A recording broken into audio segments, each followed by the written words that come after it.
આ સામૂહિક છે ભલામણ. દરેક ને મોદી સાહેબ તમે વિચાર કરો, નાની કોમનો માણા આ ક્યાં વિકાસ, આ સમાજવાદની વાત આવી, આ ક્યાં જાતિવાદની વાત આવી કે લગભગ 6 મહિના થયા અને એમાં મંત્રી મંડળ વાળું એટલે અમે ઘણા બેઠા હતા રાસુઈ. પણ આ તો ભલા માણસ કિસ્મત ના છે. પણ મેં કીધું સેવા કરો હારી અને વ્યવસ્થિત હોય તો ગણ લાગે અને ખારા કુવામાં ખાંડ હોમણ હામટી નાખીએ ને તો સાહેબ મેઠો ના થાય. એટલે કાંઈ થોડા ઘણા કોંગ્રેસમાં બચ્યા હોય એને વિનંતી કરું કે આ તો આપણા પોતાના અહીંયા ગુજરાતનું ગૌરવ નહીં પણ આખા વિશ્વમાં જેને ડંકો લગાડ્યો મોદી સાહેબ. જય બરાબર આવી નહીં ભલા માણસ.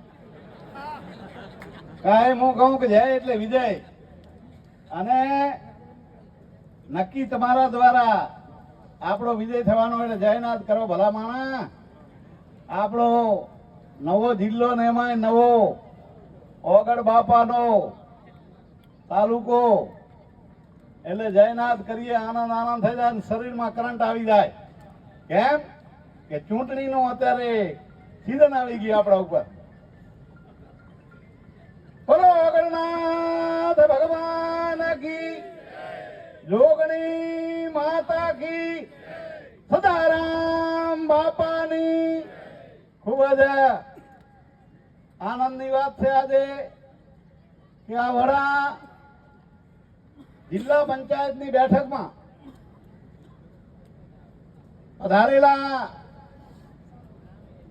એ કોંગ્રેસને રામ રામ કરીને અહીંયા ભારતીય જનતા પાર્ટીમાં મોદી સાહેબની જે વિકાસ વડથંભી વિકાસ યાત્રામાં જોડાવા અહીંયા પધારેલા અને એને આવકારવા માટે તમે વિચાર કરો, આ બનાસકાંઠાના ભારતીય જનતા પાર્ટીના અધ્યક્ષ અને પૂર્વ શિક્ષણ મંત્રી એ કીર્તિસિંહ બાબુ ખરેખર એ ખૂબ સજ્જન માણસ છે. એવા સજ્જન માણસ છે ભલા માણસ કે કોઈ દી એમણે જાતિ વાત કર્યો નથી. એ પણ આપણી વચ્ચે આવકારવા ચંદુજીને બેઠા છે. એવા જ અમારા આપણે બધે ખૂબ જ ભાવમાં મહેનત કરી ભલા માણસ, અને એવી મહેનત કરી કે તમારી તાકાતથી અહીંયા પણ આપણે આમ તો અમારે વેવૈયા વડાના પ્રધાનજી કે વેવૈયાનું નામ લે પણ લેવું તો પડે હો. હા, અને એમ જમાઈ છે આના વડાના અમારે આ બધા બેઠા છે વડાવાળા અમારે ઓણેતા પરિવારના, એમના જમાઈ છે તાળીઓ પાડો. અને હાથે હાથે કેટલા કિસ્મત વાળા કે લગભગ 6 મહિના થયા અને એમાં મંત્રી મંડળ વાળું એટલે અમે ઘણા બેઠા હતા રાસુઈ. પણ આ તો ભલા માણસ કિસ્મત ના છે. એટલે એ ગુજરાત સરકારમાં તમે વિચાર કરો, એ ભારતીય જનતા પાર્ટીએ એમને ગુજરાત સરકારમાં રાજ્ય સરકારના એ મંત્રી બનાવ્યા ભલા માણસ. આ કઈ નાની વાત છે? એટલે હું અહીંયા અવારનવાર વડામાં આવું તારે અમારે ચંદુજી ને પ્રતાપજી ને અમારે બધા મોઘાજી ને વાલાજી બધાને કહું કે મહેરબાની કરો તો સારી વાત છે. કારણ કે અત્યારે હોળે કળાએ ખીલેલો ભારતીય જનતા પાર્ટીનો એક કમળ ખીલેલું, અને પણ કે હવે અમે વર્ષોથી આ બધું અમારે હતું, પણ મેં કીધું હવે આ નાવ રહ્યું ને આ નાવમાં કાણા પડી ગયા છે. હકીકતમાં બુરાય એમ નથી અને દરિયામાં મેલ્યું છે. એટલે નાવમાં જે થયા એ બધા બુડવાના. હકીકતમાં જુઓ તમે આ, અરે ભલા માણસ તમે વિચાર કરો, આ ગુજરાતના આપણા પનોતા પુત્ર અને જેણે વિશ્વમાં ડંકો લગાડ્યો એ મોદી સાહેબ આપણા ગુજરાતના પનોતા પુત્ર. એટલે આપણે બીજું શું જોવાનું હોય ભલા માણસ? આવા માણસ ક્યાંય ગોતવાય ન જવું પડે.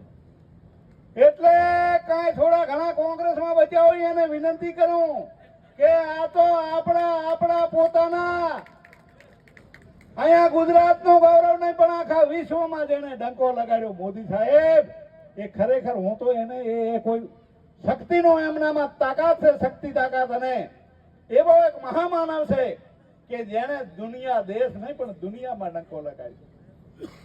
આપણે બધા એમના કામની વાત કરું તો અહીંયા વાત કેવા દઉં તો હમણાં મોડું થાય એમ છે કે કેવા કેવા કામ કર્યા એમણે. અને અત્યારે તમે વિચાર કરો, 18 કલાક કામ કરે, 18 કલાક, પણ એમના શરીરમાં ક્યારેય થકાવટ ના આવે. કેમ કે બીજાનું ભલું કરે, પારકાનું ભલું કરે ભલા માણા, એને કોઈ દી થાક ના લાગે. એટલે મોદી સાહેબ અત્યારે હકીકતમાં બીજાનું ભલું કરે, એટલે 18 કલાક કામ કરે.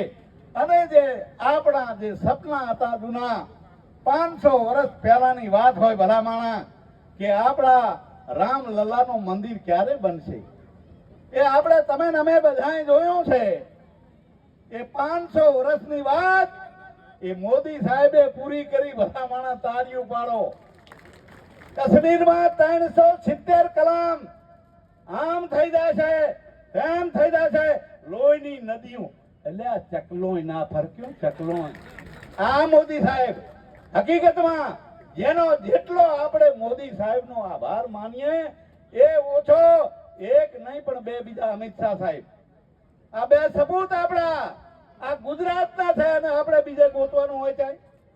એટલે હું આ ચંદુજીને અમારે આ બધાએ એ ઉણીચા પરિવાર ને બીજા જેટલા જેટલા જેટલા જોડાયા એને કીર્તિસિંહ બાપુ હું ખૂબ ખૂબ દિલથી અભિનંદન આપું. અને એક અમે નહીં, હું રાધનપુર થી આવ્યો. આ નાગરજી આમ જુઓ, તમે વિચાર કરો, એ પણ આપણા સમાજના એ આયા છે. આ ડીડી ઝાલેરા સાહેબ, ભટ્ટેસરિયા સાહેબ, અને ખૂબ જ હું આવ્યો ત્યારે સાંભળતો હતો. ડાયાભાઈ આપણા પિલિયાતર અને બનાસ બેંકના ચેરમેન, એવા સજ્જન માણા, સરળ માણા, ક્યારેય મોટી ના કરી હોય માણા, કોમવાદ જાતિવાદ ના કર્યો હોય, અડધી રાતે જો તો કામ કરે. અમારે શિરવાડાથી હરગોવનદાસ બાપુ બેઠા, આ તમે વિચાર કરો. એટલે આવા માણસો બધા બેઠા છે. આ રસિકજી મહામંત્રી છે, આ બાપુ નગરપાલિકાના ચેરમેન છે, અહીંયા ઈશ્વરભાઈ ના અમારા પ્રધાન, જેટલા આમાં હરદાજી બધાના નામ નથી લેતો પણ બધાને તમારે ખૂબ, ઈશ્વરભાઈ બધા બેઠા, તમારો ખૂબ આભાર. આ ખરેખર આપણે આ ચૂંટણીઓ આવી છે અને એમાં ક્યાંક થોડો ઘણો આપણો ભયડો એમ ફરતો હોય તેને હાથ ફેરવીને કહેજો કે આ આપણો કામ નથી. હવે આ બધી વાત પૂરી થઈ ગયેલી ભલા માણા. આ સ્વરૂપજીને આપણે જોઈએ રહ્યા બધા. એટલે એક સ્વરૂપજી નહીં, આ કીર્તિસિંહ બાબુ ને બીજા આપણા માણસો અહીંયા બેઠા છે. આ બનાસકાંઠો અને થરાદ જિલ્લો બન્યો. અમે પાટણ જિલ્લામાં પણ અમે તમારા માટે તમારી વાત સાંભળવા તૈયાર છીએ. પણ મોદી સાહેબ ને ખરેખર એ આપણાને આવા ગોતવા જે વડાપ્રધાન ના મળે ભલા માણા. એટલે વધારે વાત નહીં કરતા એક જ વાત કરું છું કે મોદી સાહેબનો જે મંત્ર છે કે સૌનો સાથ, સૌનો વિકાસ, સૌનો પ્રયાસ, સૌનો વિશ્વાસ અને સૌનો પ્રયાસ, આ સામૂહિક છે ભલા માણા. દરેકને મોદી સાહેબ તમે વિચાર કરો, નાની કોમનો માણા, આ ક્યાં વિકાસ, આ સમાજવાદની વાત આવી, આ ક્યાં જાતિવાદની વાત આવી. અરે મોદી સાહેબે તમે જુઓ આ જિલ્લા પંચાયતમાં પણ અહીંયા અમે બધાને ટિકટો દરેક સમાજનો, એ દરેક સમાજ 18 આલમ 36 કોમ એ મળીને એનો ગુલદસ્તો તૈયાર થાય ભલા માણા. આ મોદી સાહેબની વાત છે. ઈ પાર્ટીના તમે નાને કદાચ હોદ્દા મળે ના મળે પણ ભલા માણા આપણને તો ભારતીય જનતા પાર્ટીનો કાર્યકર્તા એ કાયમના માટે હોદ્દેદાર જ કહેવાય. કેમ કે આપણે મોદી સાહેબના સૈનિક છીએ. મા દેશની, મા ભારતીની રક્ષા કરે મોદી સાહેબ, એના આપણે સૈનિક છીએ. એટલે વધારે વાત નહીં કરતા, મને પણ ખ્યાલ આવ્યો કે આ ચંદુજીની આને હું પહેલા કહેતો કે મેં કીધું સીવી ઠાકોર સાહેબ ખરેખર એ બેંકમાં ઇન્સ્પેક્ટર છે અને ખૂબ લોકોની સેવા કરતા. પણ મેં કીધું સેવા કરો હારી અને વ્યવસ્થિત હોય તો ગણ લાગે. અને ખારા કુવામાં ખાંડ હોમણ હાંફતી નાખીએ ને તો સાહેબ મેઠો ના થાય. એટલે આવા માણસોને આપણે બધા તાકાત આલીએ. મોદી સાહેબે વાત કરી છે કે 2047માં મારે મારા ભારતને અખંડ ભારત બનાવવાનું છે, વિશ્વગુરુ બનાવવાનું છે. ભલા માણા આવો જેણે સંકલ્પ કર્યો છે એમાં તમારે ને અમારે સાથ આપવાનો. કારણ કે મોદી સાહેબના જેટલા સંકલ્પ રહ્યા એ બધા પૂરા કર્યા છે. તમે જુઓ અમારા વિસ્તારમાં, તમારા વિસ્તારની તો મને એટલી બધી ખ્યાલ નહીં, પણ અમારે સર્વે કરવાથી કરીને 25-30 વર્ષ પહેલા આવ્યા ને કેનાલના નાગરજી, તે ગઈઢિયા બેઠા બેઠા કરેલા કે શું કરો કે હમણાં કેનાલમાં નું પાણી ક્યાંય લાવવું, એટલે આ કે ઘરે જતા રહો ઘરે. આ વળી કે કેનાલમાંથી બાપુ પાણી આવતા હશે. પણ વિચાર કરો તમે ભલા માણા, એ આ થઈ પાટણ થઈને બનાસકાંઠા ને પાટણ કચ્છમાં લીલા લહેર થઈ ગયા. આ પાણી પીવાના ફાંકા હતા ભલા માણા, ફાંફા હકીકતમાં. અને આ ગુણ ના ભૂલાય. આપણે તો એવા માણસ છીએ કોઈ કાંટો કાઢે નહીં એનો ગુણ નથી ભૂલતા ભલા માણસ. જયારે મહાન મોદી સાહેબે આપણા ઉપર આવો ઉપકાર કર્યો છે, એક નહીં એની યોજનાઓની વાત કરીએ ને તો ખેડૂતોએ આપણે કીધું નતું કે અમને બિયારણના નહીં પૈસા લો, વરે 6,000 રૂપિયા હાલે કાં તો હજુ આ ચાલુ હે. હજુ જુઓ એ મહેરબાની કરો. અને આ તો ઓલા બળગા ફોકે આમ કરી નાખીએ તેમ, એટલે પણ થયા શું બોડા બપોર પડ્યા, મહેરબાની કરીને કાંઈ વધ્યો નથી. એટલે હવે સમય થાય રહ્યો, પણ મારે એક વાત તો કહેવી પડે સાહેબ, બોલો ભારત માતા કી. એટલે ગુજરાતના મુખ્યમંત્રી એવા સોગંદથી કોઈ બી માણસ જાય અને કાન દઈને વાત સાંભળે એવા ભલા માણસ ભૂપેન્દ્રભાઈ પટેલ સાહેબ. આવા માણસ સજ્જન માણસ છે. અને આપણી ખેડૂતોની કોઈ બીની વાત કામ દઈને સાંભળે, નાના મોટા કામ કરે. અને અમારા વિસ્તારમાં તો કામ કર્યા છે ને રોડ રસ્તા છે બાપુ, કઈ કીધાની વાત નથી. આ 50 વર્ષમાં નતા ત્યાં બધા બની ગયા રોડ રસ્તા, હવે કઈ ખેતરાના આલો નેળિયા મેં કીધું એ થશે. હા હકીકતમાં આવા માણસ છે. એટલે આ સીવી અને હું ખૂબ અભિનંદન આલું છું. આ પરિવારને જેટલા જોડાયા એ ખૂબ ખૂબ એમણે સારું કામ કર્યું ભલા માણા. પણ કીધું છે કે આગલી વાત ગઈ ગુજરી ભૂલી જાય અને જાગ્યા અહીંયાથી સવાર. અને હજુ આમ ઉંમર નાની છે અને ભવિષ્ય ઉજળું છે, કામ કરશે હારા અને આપણાનો બધાનો લાભ થશે. બોલો ભારત માતા કી.